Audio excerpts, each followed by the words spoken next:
Good day everyone! Rosmar Tan, isa sa mga pinakasikat na vlogger influencer at talagang successful sa kanyang skincare businesses.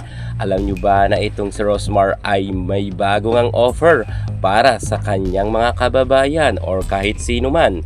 Piso kada isang balot. Iyan ang kanyang hirit kung saan nga itong si Rosmar ay nag-o-offer ng trabaho, magbabalot ng kanyang parcel dahil kulang na kulang daw siya sa mga tauhan.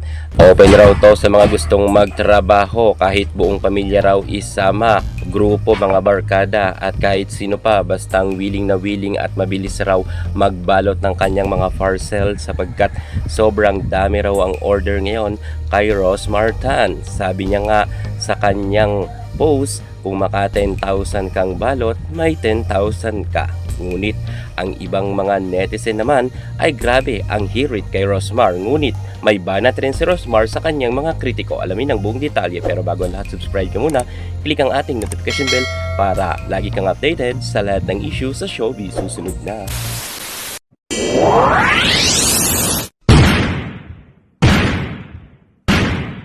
Muli na naman nag-viral itong si Rosmar Tan dahil nga sa kanyang papiso bawat parcel na isang balot. Marami talagang mga nagkukomento ang mga netizen dahil nga sa kanyang ibinibigay na trabaho. Well, ang gusto lang naman ni Rosmar ay makatulong nga sa kanyang mga kababayan, lalo na kung wala ka naman trabaho at nakatambay ka lang. Well, sa pisong ito ay mukhang malaking tulong na raw to para sa mga walang trabaho. Dahil kung maka 2K ka raw na mabalot, may 2,000 ka. Or kung maka 10,000 ka raw, di may 10,000 ka. Yan nga ang sabi ni Rosmar dahil nga mukhang pakiyawan ang mangyayari dito at hindi nga minimum wage. Well, sa mga gusto lang naman raw, sabi ni Rosmar, at wala naman raw itong sapilitan. Ngunit sa kabilang banda, dahil maganda naman ang kanyang intensyon na magbigay ng trabaho, marami talagang mga nag-react. Here ka na nagkomento sa post ni Rosmar, baka malugi ka pa niyan, gawin mo ng 4 na balot, piso, 25 cent per pack, hahaha. Sabi naman ng isang nag-reaction, Eddie Faldo na naman yan si Rosmar Tan, pamulaklakin, at may emoji pa na nakatawa. Kahit anak ko ayaw na raw ng piso. Sana raw ginawa raw 2 piso per parcel. Langgam na lang mabubuhay sa piso, di nga kaya pambili ng candy. Pabiro naman ng isang netizen, sabi niya, nakatapat na ba ang camera o video para sa views? Hahaha. Biro pa ng isang netizen, pwede kung piso kada bukas. Nakakapagod raw magbalot. Sabi pa ng isang nag-react, siya lang talaga nakaisip niyan. Hahaha. Baka malugi ka niyan, gawin mong 50 cents. Centavos raw yan ang kanyang sabi. Grabe naman yung piso.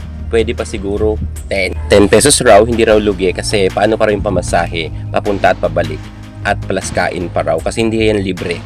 Yan nga ang sabi ni Rosmar sa kanyang post. Patay kasi sa post ni Rosmar, stay out lahat at sa kanila ang kain. At sabi ng isang netizen, nagbiro naman, malay mo makabalot ka ng 1 million parcel, aba may 1 million ka na. Yan naman ang kanyang react. Dolly is waving. Yan naman ang sabi ni Eman. Sabi pa ng isang netizen, kaya mahalaga talaga ang bawat piso. 1986 paldukan yan, kaso 2026 na, pordot na raw pag ganitong taon. Iba talaga pag mayaman, no? Astig si Rosmar. Pinatulan nyo kasi alam nyo naman na may sakit, hahaha. Ikaw na magbalot, Madam R. Total, ikaw na kaisip.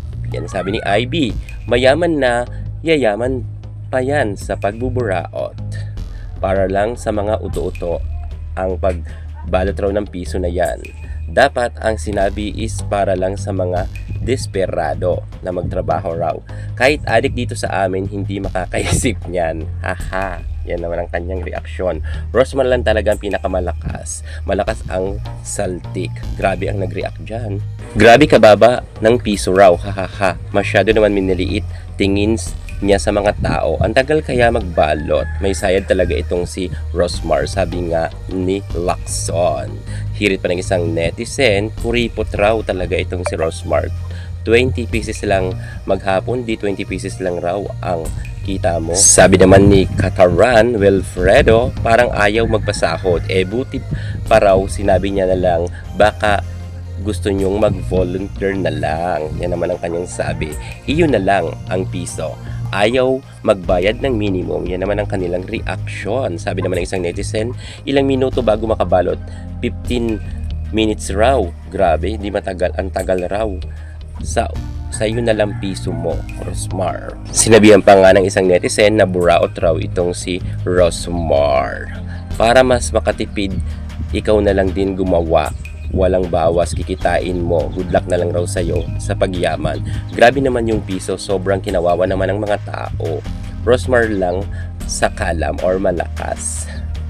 Siya na lang gumawa, Diyos ko, di niya madadala sa langit yung kayamanan niya. Kakahiya naman sa piso. Grabe talaga yung mga reaksyon ng mga netizen.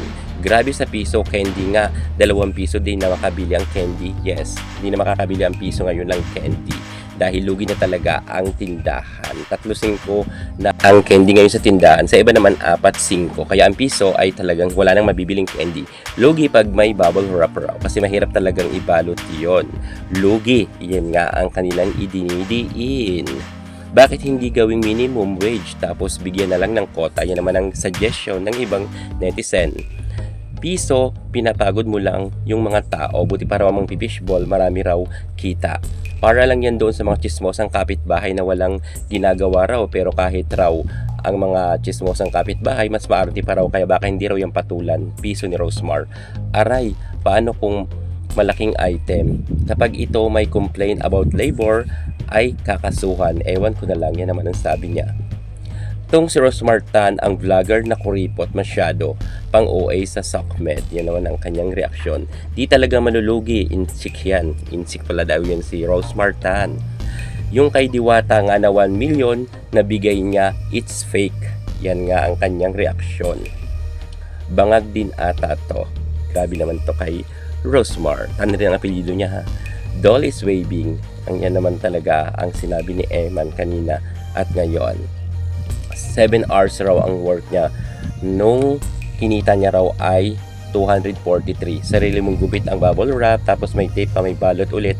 Okay na sana kung may pakain. Kaso raw kahit biskwit wala. Nakakapagod raw magbalot at ang dami raw ng process ng piso na yan. At nagbigay pa nga siya ng example. Actually sa comment niyang yan, sa makikita nyo yan doon sa mga komento, may videos pa yan na ipinasa itong netizen.